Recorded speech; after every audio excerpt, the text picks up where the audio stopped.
Hello guys, welcome back to my channel. आज हम आपके साथ लेकर आए हैं बहुत ही इंटरेस्टिंग सी love story based novel Mehndi Tere Naam Ki. So let start. मेहंदी रचेगी तेरे हाथ, ढोलक बजेगी सारी रात, सिंगर की आवाज़ पूरे घर में गूंज रही थी। लाउंज में एक हंगामा मचा था। खूबसूरत कपड़े पहने हुए, खुश गप्पियाँ लगाती और कह के ही बिखेरती हुई उसकी ढेरों सारी सहेलियाँ और कजिन्स महफिल का रंग जमाए हुए थे। निग्गी खाला के बकौल उसकी ननिहाल जमा हो जाए वहाँ फंक्शन का समय हो जाता था। वो ठीक ही कहती थी। 3 दिन पहले जब बड़े और छोटे मामू एक साथ कानपुर से और अगले ही दिन फरी खाला हुमैरा और समीरा के साथ मुंबई से आ गई तो घर की रौनक बढ़ गई। रात गए तक हंगामा, शोर शराबा और हल्ला गुल्ला रहने लगा था। बाजारों के चक्कर, हंसी मजाक और छेड़छाड़। शाम में सब लोग उनके घर जमा हो जाते, ढोलक पर गाने गाए जाते, फुल वॉल्यूम में डैग बजता, यानी खूब रौनक होती। ऐसे में असद की शौकिया अपने शबाब पर होती।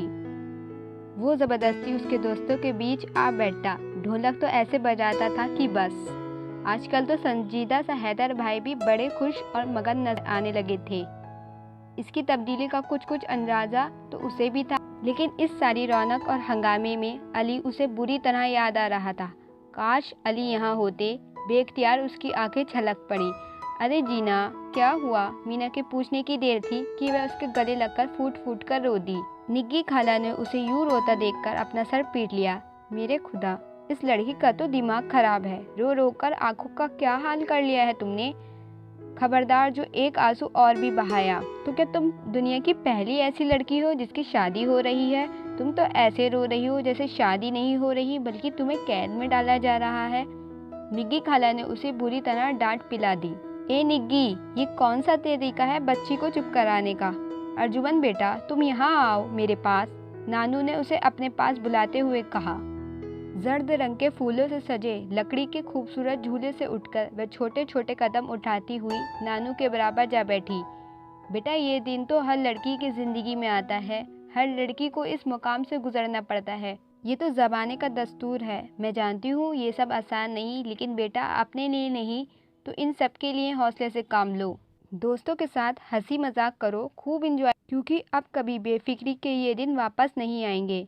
नानू ने उसे अपने साथ लगाए धीरे धीरे समझा रही थी। देखो, अब नहीं रोना, उन्होंने उसकी पेशानी चूमते हुए प्यार से समझाया। मामा, जो किसी काम से राउंड से आ रही थी, जीना को यूं रोता देखकर उसे खुद भी रो पड़ी। माइयों के दिन से उसका यही हाल था। भाई जरा सा मजाक करते या दोस्त छेड़छाड़ करती तो वह एकदम रो पड़ती। पता नहीं वो इतना हसास क्यों हो रही थी। उन्होंने एक नज़र जीना के चेहरे पर डाली, जहां शर्मो हया और खुशी के रंगों के बजाय अजीब सी परेशानी और खौफ का साया नजर आ रहा था।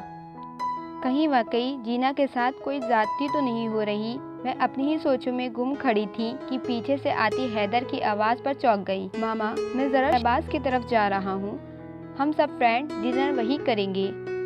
मुझे तुमसे काम था, मार्केट से कुछ चीज़ें मंगवानी थी। मैं पहले ही लेट हो गया हूँ, आप असद को भेज दें। मैं उसे अंदर भेज देता हूँ। वो तेजी से बाहर निकल गया। मामा असद से खाने के लिए कुछ चीज़ें मंगवा रही थी, तभी हानी बोल उठी। छोड़ो ना खाला, अब कहाँ असद भाई ये सब लेने जाएंगे। इससे तो अच्छा है कि हम सभी बाहर जाकर डिनर कर लें। वापसी में आपके लिए नान कबाब भी लेते आएंगे। हानी ने तजवीज़ पेश की, जिसे फौरन ही यंग पार्टी ने कबूल कर लिया। चलो, तुम क्या सोच रही हो? जरी ने जीना को मुतवज्जह किया। मैं तो नहीं जा रही, तुम लोग चले जाओ। कैसे नहीं जा रही? चलो उठो। निग्गी खाला ने उसे जबरदस्ती खड़ा कर दिया। मामा उसके जाने के हक में नहीं थी, लेकिन फिर कुछ सोचकर खामोश हो गई। चलो अच्छा है, शायद कुछ तबीयत बहाल हो जाए। सबके कहने पर वह राजी हो गई। रुको ज़रा, मैं चेंज कराऊं। इसी हुलिये में चली चलो, वहाँ तुम्हें कोई नहीं देखेगा, और वैसे भी ये कपड़े अब कल चेंज करना। सबने ज़बरदस्ती उसे इसी हुलियों में घसीट लिया। गाड़ी में फुल वॉल्यूम के गाने बज रहे थे। सब हंसी मजाक और म्यूजिक को काफ़ी इंजॉय कर रही थी। ये समीरा जी कहाँ खोई हैं? समीरा, जो वाकई गाने में गुम थी, चौंक पड़ी। काका, क्या कह रहे हो? यही लगता है कि गाने के बोलों ने कुछ ज़्यादा ही असर कर दिया है आप पर। असद ने उसे छेड़ा तो वह बुरी तरह झेप गई। जीना सबके कहने पर भी पिज़्ज़ा हट से नहीं उतरी। मीना भी उसी की वजह से गाड़ी में ही रुक गई। जब काफ़ी देर तक असद नहीं आया तो वह बोली, ये असद तो हमें अंदर जाकर भूल ही गया है। तुम रुको, मैं खुद ही कुछ लेकर आती हूँ। मीना ये कहती हुई अंदर चली गई, मगर जब मीना को गए हुए 10 मिनट से ज़्यादा हो गए और उसमें मज़ीद सब्र ना रहा तो उसने जी कड़ा करके अंदर जाने का फ़ैसला कर लिया। लेकिन अभी उसने गाड़ी से नीचे कदम ही रखा था कि बराबर में एक गाड़ी आकर रुकी और उसकी ड्राइविंग सीट में जो शख्स निकला उसे देखकर वो जहाँ की तहाँ खड़ी रह गई। उसका जी चाहा ज़मीन फट जाए और वह उसके अंदर समा जाए। दूसरी तरफ शहबाज को भी हैरत का शदीद झटका लगा। अभी कल ही शाम में सवेरा जब चचा जान की तरफ से होकर आई थी तो उसे खूब छेड़ रही थी, शाबाश, तुम भी किसी ब्यूटी सैलून में अपॉइंटमेंट ले लो। माइयों के दिन जीना तो सादे रूप में ही इतनी खूबसूरत लग रही थी कि क्या बताऊं। खुद सोचो शादी के दिन तैयार होकर कैसी लगेगी। तुम भी अपना कोई इंतज़ाम कर लो ताकि उसके साथ बैठने काबिल हो जाओ। वो बज़ाहिर तो बेनियाजी से सब सुनता रहा था, लेकिन उसके दिल में शदीद ख्वाहिश उभरी थी कि वो भी उसे इस रूप में देखे। जी कितने मेहरबान है, उसने दिलचस्पी से उसका जायजा लेते हुए सोचा। जर्द रंग का चूड़ीदार पजामा, कुर्ते में गोटा लगा हुआ, दुपट्टा ओढ़े और कलाइयों में जर्द चूड़ियाँ पहने वो इस सादा रूप में भी यकीनन बहुत हसीन लग रही थी। रोते रहने की वजह से उसके चेहरे और आँखों की सुर्खी में इजाफा हो गया था। यहाँ क्या कर रही हो? उन्होंने उसके सामने खड़े होते हुए पूछा। वह सब लोग ज़बरदस्ती डिनर के लिए मुझे भी अपने साथ यहाँ खींच लाए हैं, उसने उंगलियां चटकाते हुए जवाब दिया। अब यहाँ तक आ ही गई हो तो अंदर भी चली चलो। शहबाज ने हल्की सी मुस्कुराहट के साथ उसकी गिरती उठती पलकों, हाथों की लर्जिशों को देखा, जबकि वह मुसलसल होठ काटते हुए दिल में जलतू जलालतू का विर्द कर रही थी। इतना डर क्यों रही हो? खा तो नहीं जाऊंगा मैं तुम्हें। उसके ये कहने की देर थी कि वह जो बड़ी मुश्किल से खुद पर जब्त किए खड़ी थी एकदम से रो पड़ी। शहबाज के जज्बात पे तो जैसे ओस सी पड़ गई थी। जीना, अब रोने धोने का कोई फायदा नहीं, ये सब तुम्हें पहले सोचना चाहिए था ना। अब फैसले का इख्तियार न मेरे पास है और न ही तुम्हारे पास। अब जो कुछ भी हो रहा है उसका डटकर मुकाबला करो। वैसे भी जो मेरे तुम्हारे दरमियान मामलात हैं उन्हें बात के लिए उठा के रखो, इसका हिसाब किताब बाद में होगा। इस वक्त तो अंदर चलो। शहबाज का लहजा खतरनाक हद तक संजीदा और सर्द था। जीना का दिल खौफ से धक धक करने लगा। तुम खुद अंदर चल रही हो या फिर मैं? उसने जानबूझकर जुमला अधूरा छोड़ दिया। मैं यही ठीक हूँ। आप इससे पहले कि जीना अपना जुमला पूरा करती, शहबाज आगे बढ़ा और उसका हाथ थामकर उसे अपने साथ लिए अंदर बढ़ गया। हाल में सब लोगों ने जब उन्हें यूँ एक साथ अंदर आते देखा तो सब ने खूब हूटिंग की। ओहो, तो ये है बात। आप दोनों तो बड़े ही तेज निकले। चारों तरफ से ऐसे ही जुमले सुनने को मिल रहे थे। मेरी ऐसी मजाल कहा, ये तो अल्लाह की मुझ पर मेहरबानी है। यकीन जानो, बाहर पार्किंग लॉट में मैं इन्हें देखकर तो मुझे भी अपनी आंखों पर यकीन नहीं आया था। इन्हें सबने शहबाज की नकल उतारी। शायद मैंने ही गलती कर दी, वरना ये तो कह रही थी कि बाहर बैठकर ही गपशप लगा लेते हैं। वो तो मैं इन्हें ज़बरदस्ती अंदर ले आया हूँ। शहबाज ने सर पर हाथ फेरते हुए बनावटी दुख से कहा। इसका मतलब है शहबाज भाई कि आपसे ज़्यादा तो जीना ही अक्लमंद है। हानि के बेसाख्ता जुमले पर सबने कह के गूंज उठे। मेरा ख्याल है अब मैं चलूँ, हालांकि दिल तो नहीं चाह रहा, शहबाज ने कहा तो सभी हंस दिए और शहबाज अपने दोस्तों की तरफ बढ़ गया जो उसके मुंतजिर थे। वो जानता था कि वहाँ भी उसका खूब रिकॉर्ड लगना है। वो तो शुक्र था कि हैदर अभी तक नहीं आया था। दूसरी तरफ जीना का शर्मिंदगी और जेब के मारे बुरा हाल था। सबके इसरार पर भी उसने किसी चीज़ को हाथ नहीं लगाया और जल्दी जल्दी का शोर करके सबको ज़बरदस्ती उठा दिया। वापसी पर आइसक्रीम खाई गई, मगर सबकी छेड़छाड़ और हंसी मजाक भी उसका मूड ठीक नहीं कर सकी थी। उस पर गहरी खामोशी छाई रही। घर आकर वो सर दर्द का बहाना करके अपने कमरे में चली गई। वो कुछ नहीं सोचना चाहती थी, मगर यादें उसे सता रही थी। गुजरे हुए दिनों की याद करके कतरा कतरा आंसू उसकी आंखों से गिरने लगे थे। कुछ साल पहले। ओह माय गॉड, ये एक कैसे बज गया? घड़ी पर नज़र पड़ते ही वह चौंक गई, फिर हड़बड़ाकर उठी और यूनिफॉर्म लेकर वॉशरूम में जा घुसी। नहाकर बालों में जल्दी जल्दी ब्रश करने के बाद वो बैग और फाइल लेकर जब नीचे आई तो मामा टेबल पर खाना लगा रही थीं। मामा, ड्राइवर आ गया? नहीं, आओ तुम पहले खाना खा लो, अभी तो काफ़ी टाइम है। मैं पहले मीना को कॉल कर लूँ। वह फ़ोन की तरफ बढ़ गई। हेलो, कैसी हो? दूसरी तरफ शायद मीना ही थी। तैयारी का मत पूछो, पता है क्या हुआ? 11:15 बजे तक पढ़ रही थी, फिर मैंने सोचा 15 मिनट का ब्रेक ले लूँ। मैं आँख बंद करके लेटी और जब मैं उठी तो 1 बज रहा था।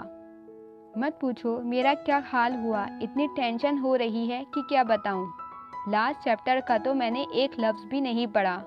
ओह अच्छा हाँ, तुम निकल रही हो, ठीक है मैं भी निकलती हूँ। वो फ़ोन रखकर मामा की तरफ पलटी। अभी तक पापा ने गाड़ी नहीं भिजवाई, हैदर भाई भी नहीं आए। 2 बज गए हैं, 3 बजे पेपर शुरू होना है। हाल के दरवाजे भी 10 मिनट पहले बंद हो जाएंगे और रास्ते में कितना ट्रैफिक होता है। अब मैं क्या करूँगी? वो फिक्रमंदी से बोली। जीना, आराम से बैठकर खाना खाओ। शहबाज खाना खा ले तो तुम्हें ड्रॉप कर देगा। आओ शहबाज बेटा, खाना लग गया है। मामा ने बड़े प्यार से उसे टोका, साथ ही सामने सोफे पर बैठे शहबाज को पुकार लिया। उनके पुकारने पर वह चौंक कर पलटी और हैरान नजरों से सामने खड़े शहबाज को देखने लगी। क्या ये वाकई अभी आसमान से गिरे हैं या फिर मेरी नज़र इतनी कमज़ोर हो गई है? उसने दिल में सोचा और उसे सलाम करके कैसी हो का जवाब में ठीक हूँ कहकर मामा की तरफ मुड़ गई। प्लीज़ मामा, मुझे भूख नहीं है और आपको पता है टेंशन में मुझे कुछ नहीं खाया जाता।